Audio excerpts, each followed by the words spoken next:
इस समय मध्य पूर्व में तनाव चरम पर है। इजराइल लगातार लेबनान पर हमले कर रहा है, जिसमें हिजबुल्लाह के नेता हसन नसरल्लाह की मौत हो गई, जिसके बाद गुस्से में आए ईरान ने 1 अक्टूबर को इजराइल पर मिसाइलों की बरसात कर दी। हालांकि इसमें इजराइल को ज्यादा नुकसान तो नहीं उठाना पड़ा, लेकिन इजराइल ईरान के दूसरे हमले के बाद आग बबूला हो उठा है। इजराइल के प्रधानमंत्री बेंजामिन नेतन्याहू ने ईरान को कड़े शब्दों में चेतावनी दी है। बेंजामिन नेतन्याहू ने कहा कि ईरान ने बहुत बड़ी गलती की है। नेतन्याहू का कहना है कि ईरान को इसका अंजाम भुगतना होगा। इजरायली सेना के प्रवक्ता डेनियल हगारी ने कहा कि सही वक्त और सही जगह चुनकर ईरान को जवाब दिया जाएगा, जबकि इजरायली रक्षा मंत्री योआव गैलेंट का कहना है कि ईरान ने कोई सबक नहीं सीखा है। जो इजराइल पर हमला करता है उसे भारी कीमत चुकानी पड़ती है। लेकिन ईरान का इजराइल पर यह इस साल में दूसरा हमला था। इससे पहले अप्रैल में भी ईरान ने इजराइल पर हमला किया था। हालांकि फिलहाल हमले रुक गए हैं, लेकिन मध्य पूर्व के कई मुल्कों में ईरान के समर्थक हैं जो इजराइल की चिंता बढ़ा सकते हैं। गाजा पट्टी 1987 में बने हमास को इजराइल, अमेरिका समेत कई देशों ने आतंकी संगठन घोषित कर रखा है। हमास का सबसे ज्यादा समर्थन ईरान करता है। ईरान से ही हमास को सबसे ज्यादा फंडिंग मिलती है। हमास के अलावा गाजा पट्टी में फिलिस्तीनी इस्लामिक जिहाद नाम का संगठन भी एक्टिव है।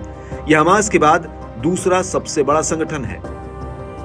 वेस्ट बैंक, इजराइल की पूर्वी सीमा पर बसा वेस्ट बैंक फिलिस्तीन का दूसरा हिस्सा है। वेस्ट बैंक में भी हमास और फिलिस्तीनी इस्लामिक जिहाद एक्टिव है। इनका भी ईरान खुले तौर पर समर्थन करता है।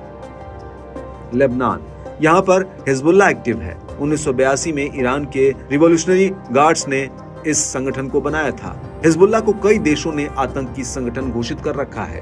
हिजबुल्लाह का भी ईरान समर्थन करता आया है। इराक में भी कई चरमपंथी संगठन हैं जिनका साथ ईरान देता है। इराक में पॉपुलर मोबिलाइजेशन फोर्सेस नाम से संगठन है, जिसके पास 2 लाख से ज्यादा लड़ाके हैं। बद्र संगठन भी है, जिसे ईरान इराक युद्ध के वक्त ईरानी इंटेलिजेंस ने बनाया था। इन दोनों के अलावा असैब अल हक नाम का भी एक संगठन है। सीरिया में फातिमियो ब्रिगेड है, जो ईरान में अफगानी शरणार्थियों का संगठन है। इसे सीरिया सरकार के खिलाफ बनाया गया था।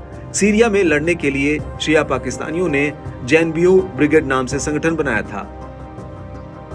एक कुव्वत अल रिधा नाम का संगठन भी है, जिसके लड़ाकों को हिजबुल्लाह ने ट्रेन किया है। बकीर ब्रिगेड भी है, जिसे IRGC का फुल सपोर्ट है। यमन में हूती विद्रोही एक्टिव है, जो शिया जैदी समुदाय का संगठन है। हूती विद्रोही इजराइल और अमेरिका के खिलाफ लड़ते हैं। यमन में हूती विद्रोहियों को ईरान का समर्थन मिला है। बहरीन में अल अश्तार ब्रिगेड नाम का संगठन एक्टिव है। ईरान की मदद से यह संगठन बहरीन सरकार के खिलाफ लड़ता है।